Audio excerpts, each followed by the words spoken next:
The world's wealthiest nations are operating a massive money-sucking machine, turning impoverished lands into lifelong mining pits by selling safety tickets to the greedy. The colossal wealth generated from the sweat and tears of laborers working tirelessly for their daily bread silently flows across the oceans, adding bricks to luxurious mansions in new lands. This is a power game meticulously designed by global bookmakers, where the rules are written for one purpose only: to aggregate all resources into the hands of those who hold the handle. The story begins with very ordinary conflicts. Every day, millions of people wake up early, crowding onto congested roads and working grueling 12-hour shifts just to pay rent, afford their children's education, and secure a decent meal. They pay their taxes in full and follow every law, yet the quality of life around them remains in a constant state of disrepair. Roads are broken as soon as they are finished, hospitals are overcrowded, and schools are underfunded. The cash flow that should have been used to build sturdy bridges, smooth roads, or modern hospitals mysteriously evaporates. This money doesn't disappear. It simply changes its permanent residency. It is siphoned off by those with local power and influence, packaged, and sent straight to the banks of the superiors on the other side of the ocean. To carry out this blood-sucking process smoothly, the Global House has created a gateway called investment migration. This door operates like a giant and entirely legal washing machine. The rules are incredibly simple. If an ordinary worker wants to cross the border, they must prove their capability, pass dozens of language tests, undergo strict scrutiny of their professional skills, and commit to working like a machine to pay taxes. The poor must stand in long lines, waiting exhaustedly for approval. However, if a person arrives with a mountain of money, the door swings wide open. The house rolls out the red carpet to welcome them with privileged residency cards and powerful passports. The house turns a blind eye to the source of that mountain of money. They don't care if those stacks of cash smell like public works projects where materials were skimped on. They don't care if it was traded for the misery of thousands of people who lost their land, or from forests heartlessly cut down. As soon as the money flows into their banking system, buys the most expensive apartments, or is invested in restaurants and backyard companies, that dirty money is instantly laundered. Someone who just yesterday was a sinner, stealing their homeland's resources today, steps off a plane in a luxury suit, becoming a prestigious investor and a model citizen of the new land. This mechanism creates a terrifying pull, reshaping the behavior of the rulers in the prey lands. Knowing there is always a pre-laid safety exit, they act on the instinct to hoard as much as possible and disperse it as quickly as they can. They turn themselves into excavators, scraping up every surrounding resource to exchange for a ticket onto the ship. The house's investment migration policy is, in fact, a sophisticated bait, encouraging destruction and corruption in far-off lands, while the house sits still and reaps all the rewards. The drive for money to flow backward from poor places to rich places stems from another brilliant psychological trap set by the house: the night and day difference in property protection systems. In the prey lands, power is the ultimate decider. A person can be wealthy and influential today, holding vast amounts of land and money, but with just a small shift in the power game, everything can vanish like smoke tomorrow. Assets in those places do not carry absolute ownership. They are merely a form of temporary reward granted by power, which can be seized at any time through administrative orders. The Global House understands this ultimate fear perfectly. The fear of losing everything haunts the minds of every greedy individual. Therefore, the house builds its national image into an impregnable fortress of private property rights. They fly the flag of the rule of law regarding personal assets.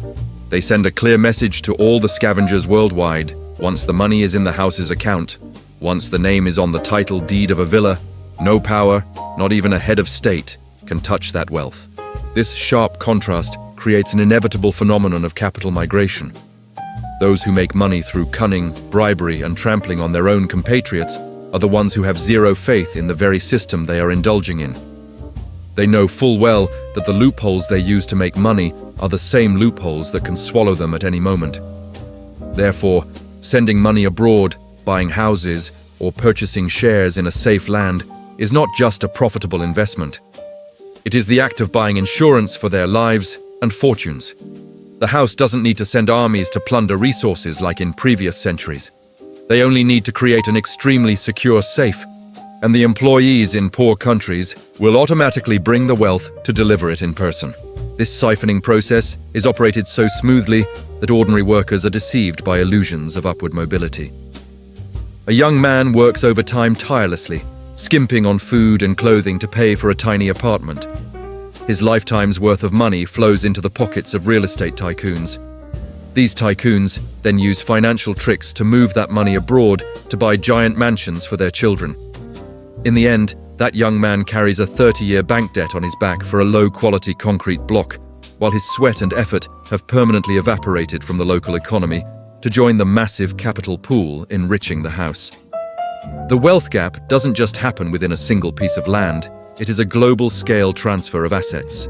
However, this truth-stripping script would be incomplete without mentioning the house's final, most dignified protective shield.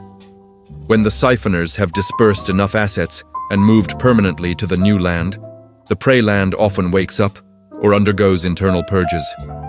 Arrest warrants are issued, calls for the return of assets and the extradition of criminals are sent out. At this very moment, the house plays its cards and displays its most powerful weapon, the card of human rights and protection. The house's legal system is designed to be incredibly complex, creating countless loopholes to protect the capital that has already flowed into their pockets. The fraudster only needs to use the very money they stole to hire the most expensive legal teams. The legal game begins. They apply for asylum, alleging they are victims of factional purges, that the justice system back home won't guarantee them a fair trial, and that their lives are under threat.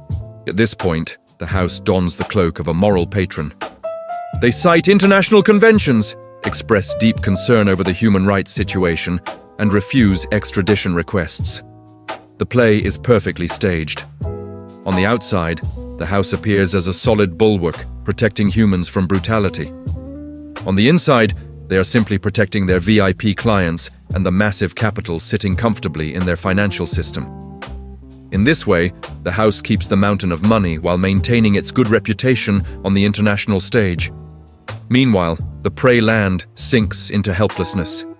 Its people lose their resources entirely, watching the thief live in luxury on a new horizon, while bitterly receiving further moral lessons preached by the house itself. The logic of this money-sucking machine is so cold and ruthless that it turns every value system into a tradable commodity. Honesty, transparency, or patriotism in vulnerable lands are crushed by the power of mobile capital. Local managers are placed on a chessboard where every corner incites them to betray their community. The choice is to dedicate oneself and risk losing everything, or to hoard in exchange for a ticket into the global elite. Faced with the pressure of these rules, human greed becomes the most predictable card, and the house always wins. The greatest irony of reality is that people always dream of humanitarian aid and generous investment capital from superior nations. They joyfully welcome projects labeled as development support. They have no idea that this tiny, trickling sum is actually just a bit of bait. It is used to maintain the illusion of cooperation and kindness, while in the opposite direction, an amount of wealth tens or hundreds of times greater is silently leaving through capital flight and money laundering. The house spends $1 to build a charitable image, then rakes in $100 by selling privileged residency cards. The global wealth balance has never been equal. It always tilts toward those who created the rules of the game. This invisible manipulation game exists in every brick of the house you buy, every drop of gasoline you put in your car, and every pill you buy at the pharmacy. Every time prices rise unreasonably, every time a piece of public land is conjured into a private project, and then flipped for a sky-high price. That is when the machine is growling and operating. You work hard to pay off debt to the system siphons your money to create super profits, and those profits are eventually converted into foreign currency, slipping out of national borders to pour into tax havens and the house's safe villas. Laborers at the bottom of society are drained of their strength, not just to feed the upper class at home, but in fact, they are acting as indirect slaves to maintain the prosperity of power centers at the other end of the world. People often wonder why efforts to clean up the apparatus in prey lands always feel like a Sisyphean task. rolling a stone uphill only for it to roll back down. One person is caught, but another rises to continue the old game. The reason is that the root of the problem is never touched. As long as the house still opens its arms to receive capital without requiring accountability, and as long as they still sell safety, the machine that produces greedy criminals will continue to operate at full capacity. That machine doesn't care who gets caught or who takes their place. It only needs to ensure that the flow of money toward it is never interrupted. If a scavenger trips, his assets are already safely in the house's pocket. The newcomer continues the cycle of hoarding to buy the same peace of mind. The entire modern world is woven with countless beautiful words about equality, progress, and equal opportunity. Yet behind that glamorous stage curtain, the law of the jungle still reigns. It just wears a luxury suit and is legalized by international documents. The shepherds don't need to shear the wool themselves. They only need to create a pack of hunting dogs to gather the wool for them and bring it back in exchange for a warm spot by the fireplace in a sturdy house. As for the sheep, after many generations, they continue to believe they are thin and weak because of the weather, not because a wool transfer line was established long before they were even born. When the last drops of the laborer's sweat have been squeezed out to buy a safety ticket for those pulling the strings, what will be left in the barren land to nourish the children of tomorrow?